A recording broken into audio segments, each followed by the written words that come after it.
નમસ્કાર વિદ્યાર્થી મિત્રો, સંદીપ પટેલ સર એજ્યુકેશન ચેનલમાં આપનું હાર્દિક સ્વાગત છે। બાળકો, આજે આપણે જોઈ રહ્યા છીએ ધોરણ 4 સ્વાધ્યાય પોથી ભાગ 5 ની અંદર વિષય ગણિત પ્રકરણ નંબર 12 કેટલું ભારે અને કેટલું હલકું તેનું સંપૂર્ણ સોલ્યુશન બાળકો આપણે આ વિડીયોની અંદર જોવાના છીએ। તો વિડીયો જોતા પહેલા મારી ચેનલને સબસ્ક્રાઇબ કરો, બેલ આઇકન દબાવો જેથી તમને રોજ નવા વિડીયો નોટિફિકેશન મળતું રહે અને તમને મારો વિડીયો ગમે તો તેને લાઈક કરો, કોમેન્ટ કરો અને બીજા બાળકો સુધી તેને શેર કરો। તો બાળકો, એકમના મુખ્ય મુદ્દા છે કોઈ પણ વસ્તુનું વજન ગ્રામ કિગ્રામાં માપવામાં આવે છે। 1 કિલોગ્રામ બરાબર 1000 ગ્રામ થાય। તો બાળકો, આપણે પાના નંબર 5 ની અંદર સોલ્યુશન જોઈ રહ્યા છીએ। તેની અંદર આપણે પહેલો પ્રશ્ન જોઈએ તો પ્રશ્ન નંબર 1, તમારા વર્ગખંડમાં ઉપલબ્ધ હોય તેવી વસ્તુઓ જેમ કે પેન્સિલ, કલર, કંપાસ પેટી, કંપાસ બોક્સ, પાઠ્યપુસ્તક, નોટબુક વગેરેનું વજનની સરખામણી કરવાની છે। તો અહીંયા ક્રમ, ભારે વસ્તુ અને હલકી વસ્તુ। તો ઉદાહરણમાં આપવામાં આવ્યું છે કે તારું ભારે કહેવાય, ચાવી હલકી। નંબર 1, નોટબુક ભારે, રબર હલકું। નંબર 2, પેન્સિલ ભારે વસ્તુ, કાગળ હલકી વસ્તુ। નંબર 3, કલર બોક્સ હલકી વસ્તુ, ભારે વસ્તુ અને પેન્સિલ બોક્સ હલકી વસ્તુ। નંબર 4, ટેબલ ભારે વસ્તુ, ખુરશી હલકી વસ્તુ। નંબર 5, ગણિતનું પુસ્તક ભારે અને હિન્દીનું પુસ્તક હલકું। એ જ રીતે નંબર 6, કંપાસ બોક્સ ભારે અને પ્લાસ્ટિક પાઉચ હલકું। તો બાળકો, આપણે આ પાના નંબર 5 ની અંદર સોલ્યુશન જોયું। તો તમારે પણ પહેલો પ્રશ્ન આ રીતે તમારા સ્વાધ્યાય પોથીની અંદર લખવાનો છે બાળકો। એ જ રીતે અહીંયા પ્રશ્ન નંબર 2, શિવલાલભાઈએ પોતાની નવી દુકાન માટે સામાન ફેરવવાનો છે, તેમની પાસે વસ્તુનું વજન આપેલું છે, તો તેના આધારે પ્રશ્નના જવાબ લખો। તો અહીંયા ઘઉં વસ્તુના નામ અને વજન। તો ઘઉંનો એક કોથળો 100 કિગ્રા, ચોખાનો એક કોથળો 35 કિગ્રા, ટેબલ 15 કિગ્રા, ખુરશી 5 કિગ્રા, નિસરણી 7 કિગ્રા, કબાટ 65 કિલો, ખાંડ કોથળો 80 કિલોગ્રામ। બાળકો, આપણે પાના નંબર 6 માં પ્રશ્ન નંબર 2 ની અંદર પ્રશ્નના જવાબ આપ્યા છે। નંબર 1, ચોખાના 4 કોથળા, ઘઉંના 6 કોથળાનું વજન। તો ઘઉંના 6 કોથળા બરાબર 600 કિગ્રા અને ચોખાનું વજન 140 કિગ્રા। તો આપણે એનો આ બાળકો આની અંદર સરવાળો કરીએ તો 600 વત્તા 140 કિગ્રા, તો જવાબ આવશે 740 કિગ્રા કુલ વજન થાય। એ જ રીતે બાળકો, આપણે બીજો પ્રશ્ન જોઈએ તો બીજા પ્રશ્નની અંદર જો 2 ટેબલ, 1 કબાટ, 1 નિસરણીનું કુલ વજન। તો 2 ટેબલનું વજન 30 કિલોગ્રામ થાય, નિસરણી 1 નિસરણી એટલે કે 7 ગુણ્યા 1 તો 7 કિલોગ્રામ થાય। એક ટેબલ 65 કિલોનું હોય તો 65 ગુણ્યા 1 કરીએ તો 65 કિગ્રા થાય। તો આપણે એનો આ સરવાળો કરીએ બાળકો તો 102 કિલો કુલ વજન થાય ત્રણે વસ્તુનું। તો બાળકો, આ રીતે સ્વાધ્યાય પોથીની અંદર તમારે લખવાનું છે બાળકો। એ જ રીતે બાળકો, આપણે ત્રીજો પ્રશ્ન જોઈએ। ત્રીજા પ્રશ્નની અંદર 3 ખુરશી, 5 ખાંડના કોથળાનું કેટલું વજન થાય? તો ખુરશી તો 5 કિગ્રા ગુણ્યા 3 એટલે કે 15 કિગ્રા, ખાંડના કોથળા તો 80 કિગ્રા ગુણ્યા 5 તો 400 કિગ્રા થાય। તો આ બધાનું કુલ વજન કરીએ તો 15 વત્તા 400 તો 415 કિલો કુલ વજન થાય। તો આ ત્રીજા નંબરનો આપણે સોલ્યુશન જોયું બાળકો। એ જ રીતે ચોથા નંબરનો દાખલો જોઈએ તો કબાટ કરતાં ઘઉંના કોથળાનું વજન કેટલું વધારે છે?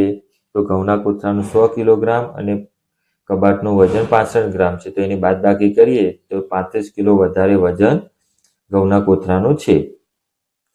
એ રીતે બાળકો, આપણે પાંચમો પ્રશ્ન જોઈએ તો શિવલાલભાઈ પાસે કુલ કેટલું વજન ફેરવ્યું? તો 100 કિગ્રા ઘઉંનો કોથળો, 35 કિગ્રા વત્તા 15 કિગ્રા વત્તા 5 વત્તા 7 વત્તા 65 વત્તા 80 તો કુલ ટોટલ 307 કિલોગ્રામ વજન આપણે ફેરવ્યું બાળકો। આપણે પાના નંબર 7 ની અંદર પ્રશ્ન નંબર 3, તાજુનું કયું પલ્લું નીચે નમશે તેના પર ગોર કરો। તો અહીંયા જો આપણે 75 ગ્રામ અને અહીંયા 70 ગ્રામ, તો આ બાજુનું પલ્લું નીચે નમશે। તેથી અહીંયા બીજા તાજવાની અંદર જોઈએ તો બાળકો, અહીંયા 150 ગ્રામ અને અહીંયા 300 ગ્રામ, તો આ બાજુ 300 ગ્રામ વાળું પલ્લું નીચે નમશે। તમારે તે વર્તુળ કરવાનું છે બાળકો। એ જ રીતે આપણે અહીંયા ત્રીજો તાજવું જોઈએ તો અહીંયા 345 ગ્રામ અને અહીંયા 520 ગ્રામ, તો અહીંયા 520 ગ્રામ વાળું પલ્લું નીચે નમશે। એ રીતે ચોથો તાજવું જોઈએ તો અહીંયા 1000 ગ્રામ ને અહીંયા 950 ગ્રામ, તો અહીંયા 1000 ગ્રામ વાળું પલ્લું ક્યાં નમશે? નીચેની બાજુ. તો તેની પર આપણે ગોળ કરવાનું છે બાળકો. એ જ રીતે આપણે આગળ જોઈએ તાજવું, તો અહીંયા 750 ગ્રામ ને અહીંયા 580 ગ્રામ, તો 750 ગ્રામ વાળું તાજવું નીચેની બાજુ નમશે. એ જ રીતે 1500 ગ્રામ અને 1500 ગ્રામ, તો આ બાજુ બંને બાજુ વજન કેવા છે? સરખા, એટલે ત્યાં કોઈ ગોળ કરવાનું નથી. બાળકો આપણે પાના નંબર 7 ની અંદર જોઈ રહ્યા છીએ સોલ્યુશન. તો 7 ની અંદર પ્રશ્ન 4 યોગ્ય વિકલ્પ પસંદ કરો. તો નંબર 1, પપૈયાનું વજન કેટલું હોય છે? તો પપૈયાનું વજન 2 કિગ્રા હોય છે. નંબર 2, કંપાસ પેટીનું વજન કેટલું હોય છે? તો એ બરાબર 50 ગ્રામ. નંબર 3, બિસ્કિટના પેકેટનું વજન કેટલું હોય છે? તો એ બરાબર 20 ગ્રામ. નંબર 4, એક કેળાનું વજન કેટલું હોય છે? તો 150 ગ્રામ. નંબર 5, બકરીનું વજન કેટલું હોય છે? તો 7 કિગ્રા. તો બાળકો આ આપણે પાના નંબર 7નું સોલ્યુશન જોયું. બાળકો આપણે પાના નંબર 8 ની અંદર પ્રશ્ન નંબર 5, એક શાકભાજી વેચનાર પાસે વજનિયા નથી, પરંતુ વજનિયાના માપના પથ્થરના 4 ટુકડા છે, તેનો ઉપયોગ કરી ગ્રાહકને શાકભાજીનું વજન કરીને આપો. તો અહીંયા આપણે પહેલો પ્રશ્ન જોઈએ. 1 કિગ્રા, 3 કિગ્રા, 7, 6 કિગ્રા અને 10 કિગ્રા આપેલા છે. તો અહીંયા પહેલો વજન પ્રશ્ન જુઓ, તો 5 કિગ્રા ટામેટાનું વજન કેવી રીતે કરશો?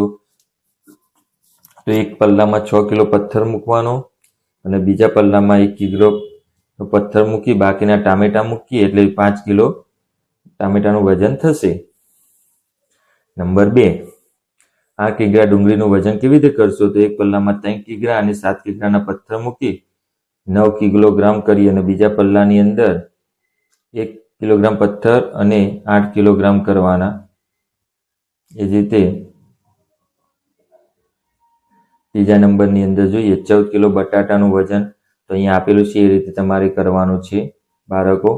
અને તમારા સ્વાધ્યાય પોથીની અંદર લખવાનું છે. નંબર 4, 12 કિલોગ્રામ કોબીજનું વજન કરો.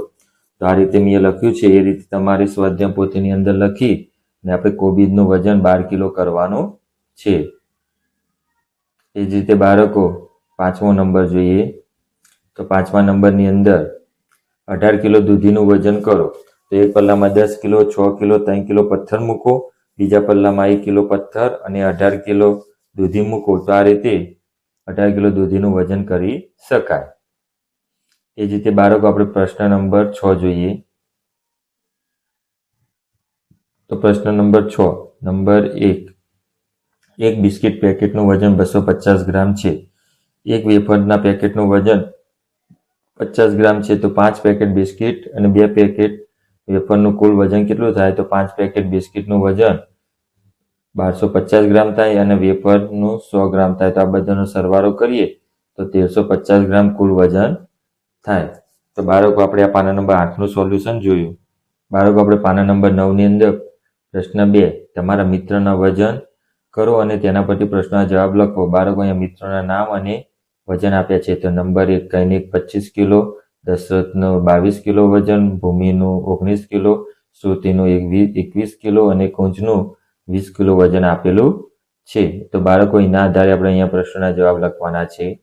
તો નંબર 1, સૌથી વધુ વજન ધરાવતા અને સૌથી ઓછું વજન ધરાવતા મિત્રના વજનનો તફાવત કેટલો થશે? તો સૌથી વધુ વજન 25 કિગ્રામાંથી 19 કિલો બાદ કરીએ તો 6 કિલો મિત્રના વજનનો તફાવત થશે. નંબર 2, વજનના ઉતરતા ક્રમમાં ગોઠવો. ઉતરતા ક્રમ એટલે કે જેનું વજન વધારે હોય.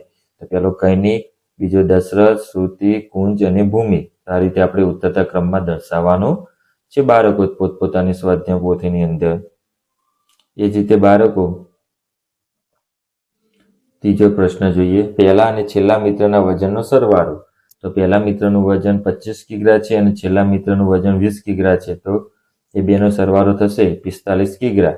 નંબર 4, તાજવાનું એક બાજુ 1 અને 3 ક્રમના મિત્રને બેસાડી દો. સામે 2 અને 4 મિત્રને બેસાડીએ તો કયા મિત્રનું પલ્લું નીચે નમશે? તો 1 અને 2, 3ના મિત્રનું પલ્લું નીચે નમશે. તો બાળકો અહીંયા ભૂમિ અને કૈનિકનું 44 થશે અને દશરથ, શ્રુતિનું 43 કિલો વજન થશે. એ જ રીતે પ્રશ્ન નંબર 5, 2, 3, 4 ક્રમના મિત્રનો સરવાળો કરીએ તો 100 કરતાં વધારે છે કે ઓછો? તે કેટલો છે તે જણાવો. તો આનો સરવાળો કરીએ તો 62 કિલોગ્રામ થાય. તો 100 માંથી 62 બાદ કરીએ તો 38 કિલો વજન થાય. તો મિત્રો 100ના વજનના સરવાળા કરતા ઓછો છે. તો બાળકો આ પાના નંબર 9નું સોલ્યુશન જોઈએ. આપણે આગળ 10માનું સોલ્યુશન જોઈએ. બાળકો નંબર 3 જોઈએ. આપેલા ચિત્રની જુઓ અને સરખામણી મુજબ સમતોલ રહે તે રીતે ગોઠવણી કરો. અહીંયા 2 પપૈયા હોય તો કેટલી 8 કેરી જોઈએ. 6 કેળા હોય તો 4 કેરી જોઈએ. 16 કેરી હોય તો 4 પપૈયા જોઈએ. 12 કેરી હોય તો 18 કેળા જોઈએ અને 3 પપૈયા હોય તો 18 કેળા જોઈએ. તો આ રીતે આપણે તાજવાને સમતોલ કરવાનું છે. એ જ રીતે બાળકો અહીંયા જોડકા જોડો. તો પ્રશ્ન નંબર 7. તો જોડકા જોડો. તો પહેલાને ચ સાથે, બીજાને ગ સાથે, ત્રીજાને ક સાથે, ચોથાને ગણપતિના ગ સાથે અને પાંચમાને ખ ખટારાના સાથે. બાળકો આ રીતે આપણે જોડકા જોડવાના છે. અહીંયા બાળકો પ્રશ્ન નંબર 8 જોઈએ. પાના નંબર 10ની અંદર. તો વ્યવહારુ કોયડા ઉકેલો. નંબર 1. એક પેકેટનો ખાંડનું વજન 500 ગ્રામ છે. ધર્માબેને 6 કિગ્રા ખાંડ ખરીદવી તો દુકાનદાર તેને કેટલા પેકેટ આપશે? તો બાળકો 1 કિલોગ્રામ કરવા માટે 2 પેકેટની જરૂર. 2 પેકેટ આપવામાં આવે તો 6 કિલો કરવા માટે તેને 12 પેકેટ આપવા પડશે. નંબર 2. 1 કિલોગ્રામ દ્રાક્ષની કિંમત 240 છે. જો સંગીતાએ 750 ગ્રામ ખરીદવી હોય તો કેટલા રૂપિયા ચૂકવવા પડે? તો 1 કિલોગ્રામના 240 તો 250 માટે 60 રૂપિયા ચૂકવવા પડે. તો 750 ગ્રામ માટે 60 ગુણ્યા 3 કરીએ એટલે કે 180 રૂપિયા ચૂકવવા પડે. એ જ રીતે બાળકો અહીંયા ત્રીજો પ્રશ્ન જોઈએ. જેનિશાને શાકભાજી ખરીદવા માટે 250 ગ્રામ મરચાં, 150 ગ્રામ આદુ, 500 ગ્રામ લીંબુ, 550 કોથમીર અને 2 કિલોગ્રામ રીંગણા ખરીદવા છે. તો શાકનું કુલ વજન. તો બાળકો આપણે એનો સરવાળો કરીએ તો 2950 ગ્રામ કુલ વજન થાય. તો શાકનું કુલ વજન 2 કિલોગ્રામ અને 950 ગ્રામ થશે. તો બાળકો આ રીતે આપણે સરવાળો કરવાનો છે. એ જ રીતે બાળકો આપણે ત્રીજો પ્રશ્ન જોઈએ. આ ચોથો પ્રશ્ન જોઈએ. તો નંબર 4. હિરલે 3 કિલોગ્રામ 250 ગ્રામ ચોખા અને 7 કિલોગ્રામ 6 કિલોગ્રામ 750 ગ્રામ ઘઉં ખરીદ્યા. તો બંનેનું કુલ વજન. તો કિલોગ્રામ અને ગ્રામના 2 ભાગ પાડી આ રીતે આપણે સરવાળો કરીએ તો 10 કિલોગ્રામ થાય બંનેનું વજન. તો આ રીતે આપણે સ્વાધ્યાય પોથીની અંદર પાના નંબર 11નું પૂરવાનું છે બાળકો. એ રીતે પાંચમો પ્રશ્ન જોઈએ. તો પાંચમા પ્રશ્નની અંદર એક ઈંટનું વજન 2 કિલોગ્રામ હોય તો આવી 35 ઈંટોનું વજન કેટલું થાય? તો એક ઈંટનું વજન 2 કિલોગ્રામ તો 35 ઈંટોનું વજન તો 35 ગુણ્યા 2 કરીએ તો 70 કિલોગ્રામ થાય. છઠ્ઠો પ્રશ્ન. સાહિલ પાસે 3 કિલોગ્રામ ટામેટા છે. તેમાંથી 1 કિલોગ્રામ અને 750 ગ્રામ ટામેટાનું શાક બનાવ્યું. તો હવે તેની પાસે કેટલા બાકી રહ્યા? તો 3માંથી 1.750 ગ્રામ બાદ કરીએ તો સાહિલ પાસે 1 કિલોગ્રામ ને 250 ગ્રામ ટામેટા બાકી રહ્યા. બાળકો આપણે 7મો પ્રશ્ન જોઈએ. પાના નંબર 12ની અંદર 2 કિલોગ્રામ સાકરના 4 બહેનોના સરખા ભાગે વેચીએ તો દરેક બહેનોને કેટલી સાકર આવે? તો 2 કિલોગ્રામ એટલે 2000. 2000ને 4 વડે ભાગીએ તો 500 ગ્રામ સાકર આવે. નંબર 8. કુલ 186 બાળકો છે. જો દરેક માટે 75 ગ્રામ ચોખા રાંધવામાં આવે તો કુલ કેટલા કિલોગ્રામ ચોખા જરૂર પડે? તો આપણે એનો ગુણાકાર કરીએ. 186 ગુણ્યા 75 તો 13,950 ગ્રામ એટલે કે 13 કિલોગ્રામ 950 ગ્રામ ચોખાની જરૂર પડે. એ જ રીતે બાળકો 9મો પ્રશ્ન જોઈએ. રાજનના સ્કૂલ બેગનું વજન 1 કિલોગ્રામ 175 ગ્રામ છે. મિનલ સ્કૂલના બેગનું વજન 2 કિલોગ્રામ 125 ગ્રામ છે. તો બંનેના સ્કૂલ બેગનું કુલ વજન કેટલું થાય? તો 1 કિલોગ્રામ 175 વત્તા 2 કિલોગ્રામ 125 તો કુલ વજન થશે 3 કિલોગ્રામ 300 ગ્રામ વજન થશે. એ જ રીતે બાળકો આપણે આગળ જોઈએ. તો અહીંયા પ્રશ્ન નંબર 9. આપેલી વસ્તુને ચિત્રમાં દર્શાવેલા વજનને લઈને તેની ગણતરી કરો. પાંદડું 50 ગ્રામ એટલે અહીંયા અલગ અલગ વજન આપ્યું છે. તો પહેલા નંબરની અંદર આવશે 550 ગ્રામ વજન થશે. બીજા નંબરની અંદર આવશે 2 કિલોગ્રામ 350 ગ્રામ વજન થાય. એ રીતે પાના નંબર 13ની અંદર ત્રીજો નંબર જોઈએ તો એનું 4 કિલોગ્રામ 200 ગ્રામ વજન થશે. નંબર 4માં જોઈએ 700 ગ્રામ વજન થાય. નંબર 5માં 2 કિલોગ્રામ 500 ગ્રામ વજન થાય. નંબર 6માં 650 ગ્રામ વજન થાય. તો બાળકો આપણે આ જોયું ધોરણ 4 વિષય ગણિત ભાગ નંબર 5 ની અંદર પ્રકરણ નંબર 12 કેટલું ભારે કેટલું હલકું તેનું સંપૂર્ણ સોલ્યુશન બાળકો આપણે આ વિડીયોની અંદર જોયું. બાળકો તમને મારો વિડીયો ગમ્યો હોય તો મારી ચેનલને સબસ્ક્રાઇબ કરો, બેલ આઇકન દબાવો જેથી તમને રોજ નવા વિડીયો નોટિફિકેશન મળતું રહે. આવજો બાળકો, આવતીકાલે ફરીથી મળીશું. Good night.